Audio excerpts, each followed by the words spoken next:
शिक्षण से जुड़े हुए हैं और यहाँ के आचार्य सभी बच्चों, सनातन को समझना जब तक हम सनातन को समझ पाएं, सनातन को इंग्लिश में कहते हैं इटर्नल रिलीजन, टाइमलेस रिलीजन।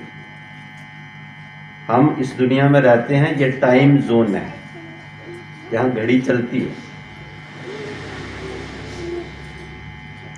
जो भगवान की दुनिया है वो टाइमलेस जोन है, वहाँ घड़ी, ये काल गणना वगैरह नहीं है। वहाँ का जो धर्म है वो सनातन धर्म है। हम सभी लोग जो हैं सनातनी हैं, बाद में हिंदू हैं, पहले हम सनातनी हैं। सनातन को समझने के लिए पहले आप भगवान को समझें कि भगवान क्या है। वेदों में भगवान को कहा गया है कि भगवान ज्योति स्वरूप है, भगवान लाइट है, लाइट ऑफ ऑल लाइट्स है, सेल्फ लुमिनस लाइट है। इसको किसी जनरेटर बैटरी की जरूरत नहीं है, उसकी अपनी रोशनी है। भगवान की जो ज्योति है वो इस वाली लाइट से अलग है। ये जो आप लाइट देखते हैं ये गर्म है। भगवान की जो ज्योति है वो विमलम अचलम है, कोल्ड है, शांत, स्वीट है। साइंस इसकी कल्पना भी नहीं कर सकती कि एनर्जी कोल्ड भी हो सकती है।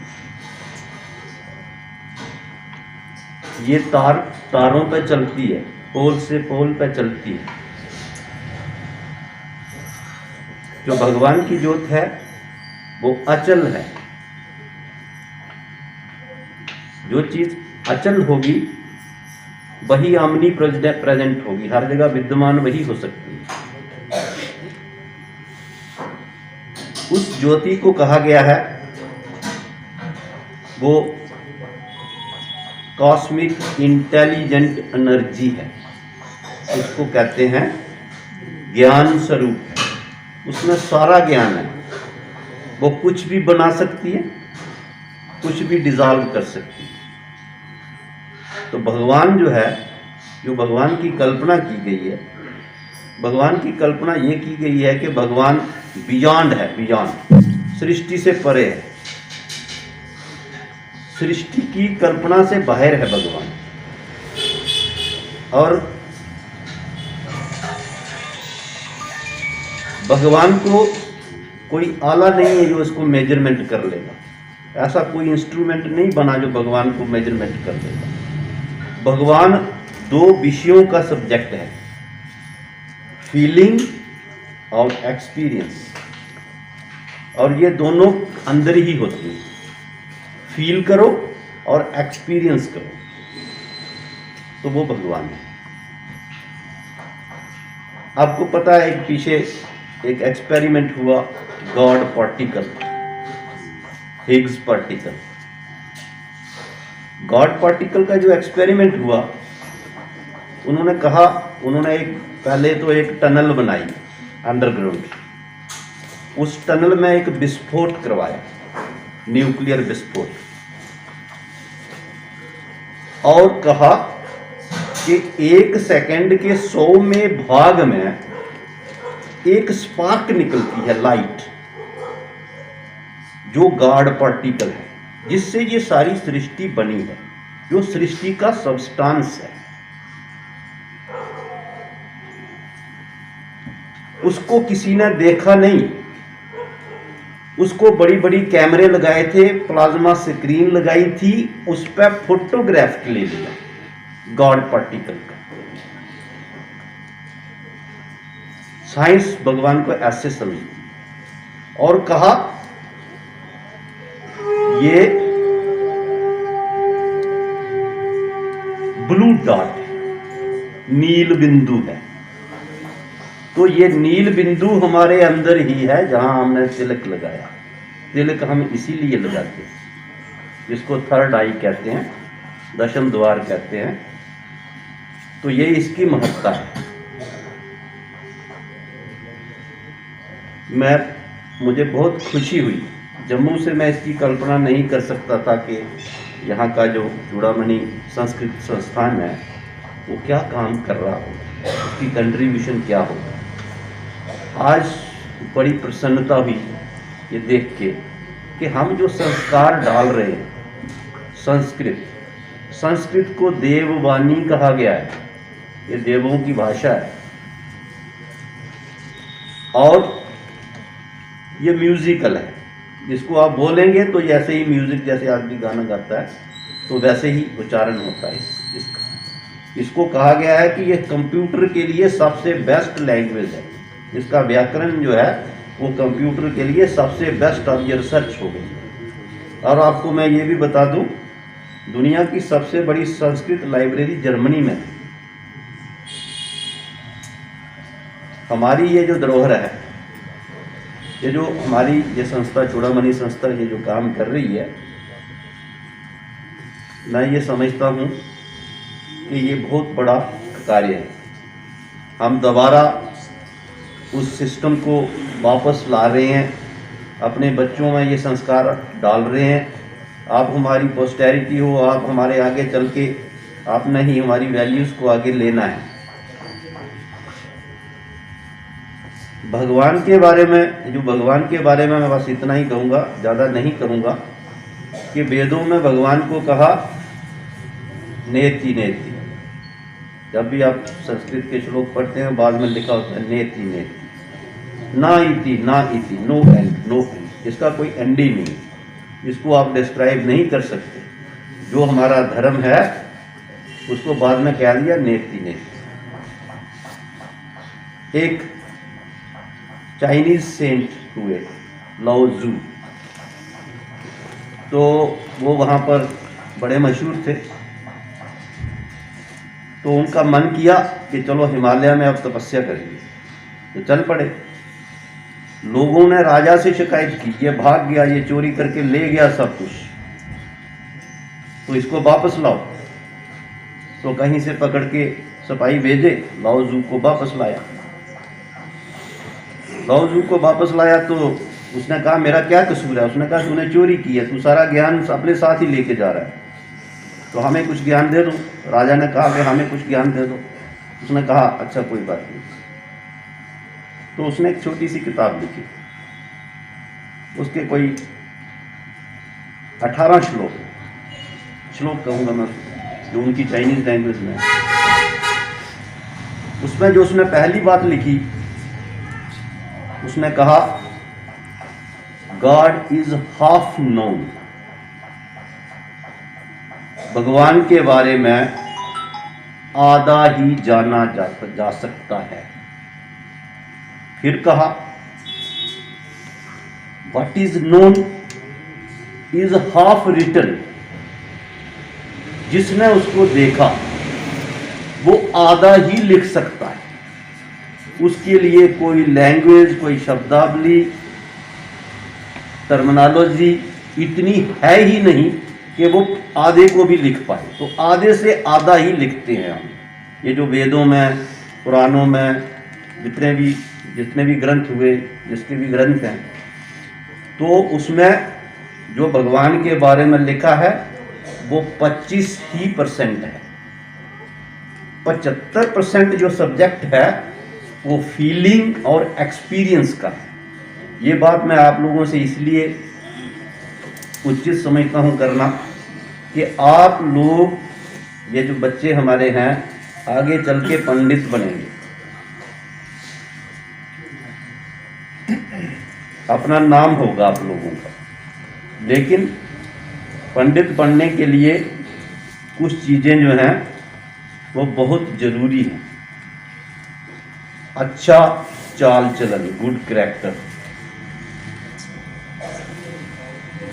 सच बोलना, वेजिटेरियन रहना, नॉन वेज खाने से कार्मिक पार्टिकल, जो हमारे अंदर कर्मों के कोई बुरा हिसाब किताब है, वो जागृत होता है, उसको वो फ्यूल मिलता है। तो इसलिए आप लोगों को जब इस फील्ड में आगे जाना है तो अपने आप को इन चीज़ों का ध्यान रखना है, तभी आप आगे चल के ये सारी जो चीज़ें हैं उसको अच्छे तरीके से, ये जो हमारी लीगेसी है, इसको आगे ठीक ढंग से, ठीक तरीके से ले जाएंगे। मेरी पूरी आप लोगों को आशीर्वाद है कि आप जो बच्चे हैं, अभी आपके 2 ही क्लासेस यहाँ चल रही हैं, आपका पूरे देश में ही नहीं अंतर्राष्ट्रीय लेवल पर नाम हो।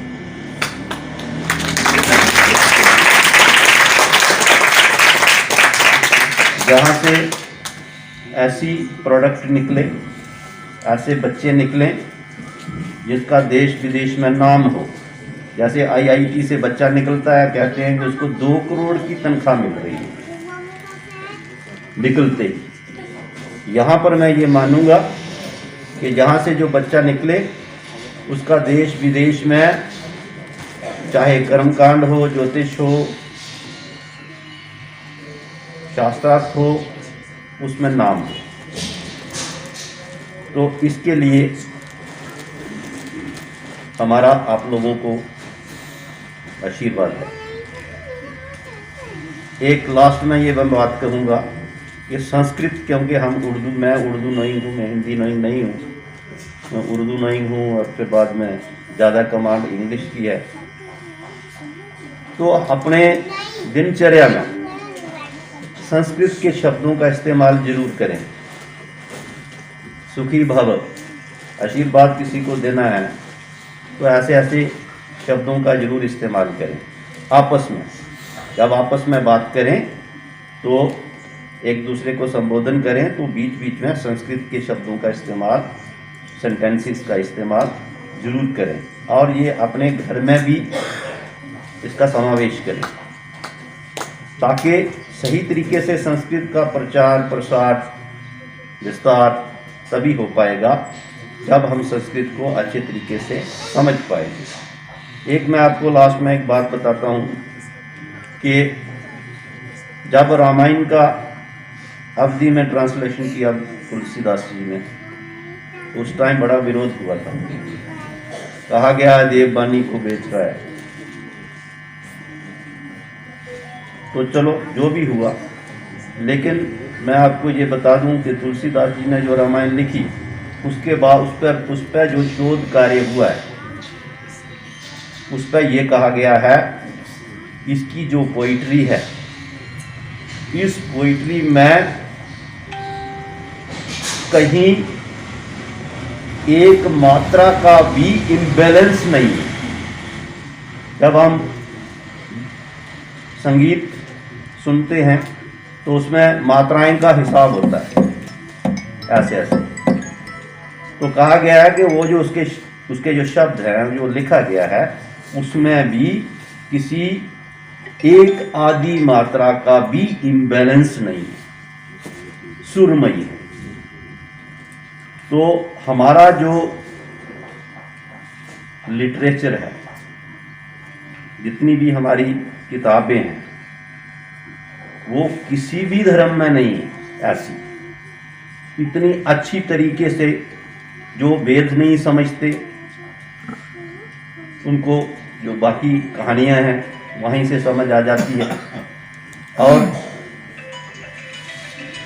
इन सारी चीज़ों को ध्यान में रखते हुए एक बार मैं फिर ये कहूँगा कि हमारा जो सनातन जो था, डार्क एज में, कल युग में थोड़ा सा पीछे हो गया था।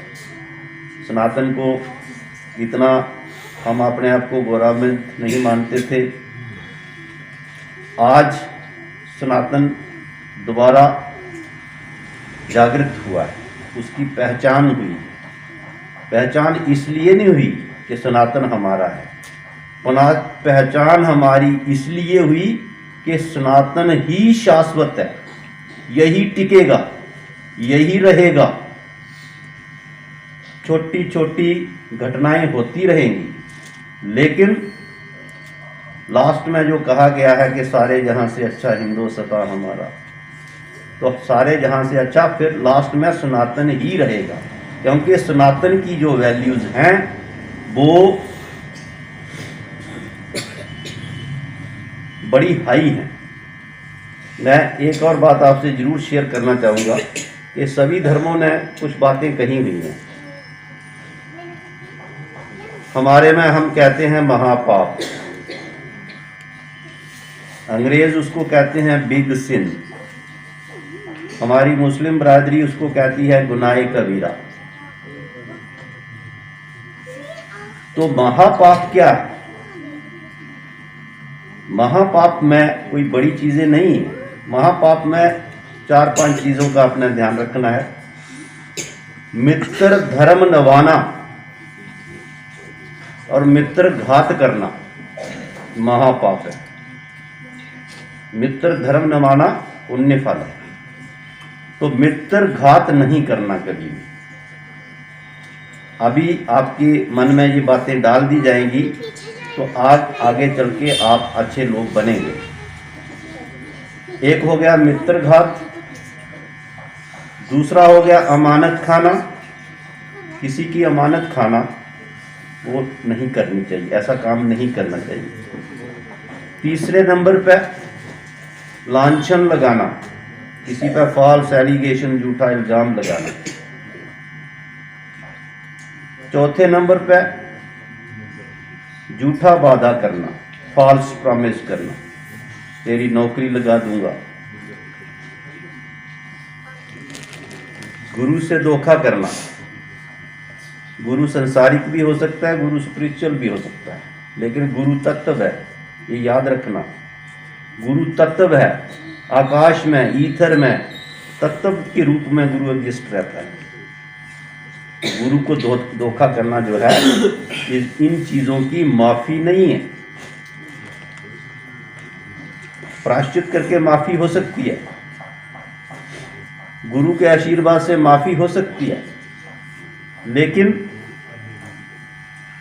महापाप की माफी नहीं है। कोई भी धर्म इसकी माफी नहीं देता है। लास्ट में मैं ये कहूंगा, साधु संत की निंदा करना महापाप की संज्ञा में आता है।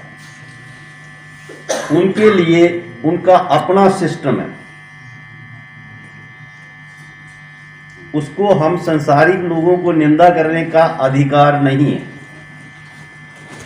साधु का निंदक महा हत्यारा, साधु का निंदक परमेश्वरू मारा, गुरु नानक जी कहते। इसलिए ये बात मैं आपको समझाता हूं, जो हमारा और सोशल ऑर्डर है, सबसे कम सजा किसको मिलती है?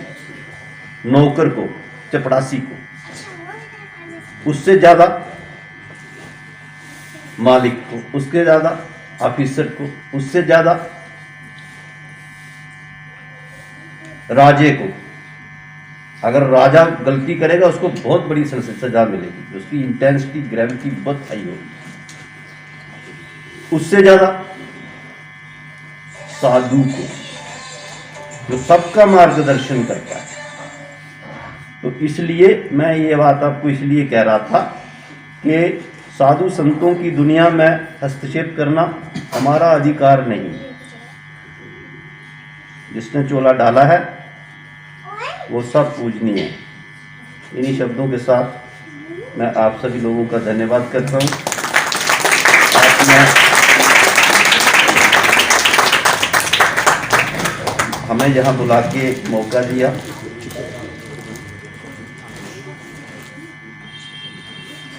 आप सब लोगों के लिए मैं अपनी मॉर्निंग, सुबह शाम की प्रेयर्स में जरूर दुआ करूंगा। आप लोग फले फूले, बड़े इंसान बने, अच्छे इंसान बने, बसोली का नाम रोशन करें, भारत का नाम रोशन करें। धन्यवाद। वे हम सभी के समक्ष अपने ज्ञानमय इस गंगा को प्रवाहित किए। चूंकि विद्वानों का सुनने के लिए समय का कोई पाबंद नहीं होना चाहिए, लेकिन अक्सर हम लोग यहीं आके फंस जाते हैं कि कुछ अल्प समय में विद्वान बुलाए हैं, अल्प समय, ये क्या बात है। लेकिन एक व्यवस्था चल पड़ी है, इसीलिए हमारी परंपरा रही कि विद्वान एक दिन चाहे जितना, इसी में कितने आहनिक बन गए, 82 आहनिक, इस तरह से हमारे शास्त्रों की जो परिकल्पना है, व्यवस्था है, इसी तरह से बनी। गुरु का अपना प्रवचन, उनका व्याख्यान चालू है, शुरू है और विद्यार्थी अपना श्रवण कर रहे हैं। इसीलिए हमारी श्रुत परंपरा, हमारी सारी परंपराएं इसी व्यवस्था से संबंधित रही। इसी क्रम में आप कृषि विज्ञान को तो देख ही रहे हैं, ज्योतिष जैसे कई विषयों का आपका अध्ययन रहे। आपको आगे भी हम कई अवसरों पे, चूंकि आप अब हमारे एक स्थायी सदस्य के रूप में, या संस्था आप लोगों की व्यवस्था से ही चलने वाली है, ऐसा ही हमें सोचना चाहिए और ये सत्य भी है। क्योंकि जब तक ऊंची सोच, ऊंची व्यवस्था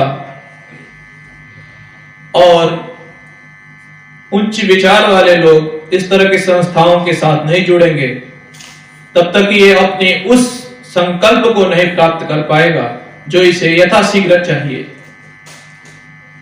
ज्यादा समय लेंगे तो काले न पचती विद्या, और सीधे इसके विपरीत भी हमारे शास्त्र कई निर्देश हमें करते हैं।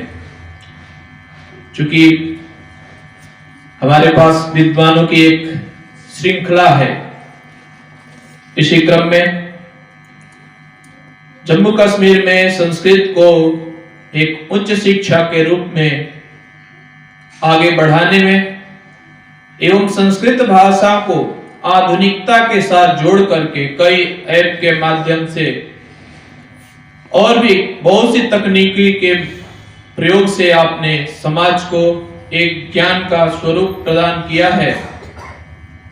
और अभी भी जब भी आपसे मिलते हैं तो हम कुछ जरूर नया सीखते रहते हैं। ऐसे ही हमारे श्रद्धेय प्रोफेसर मदन मोहन झा जी को आमंत्रित करेंगे कि हम लोगों को आशीर्वचन दें।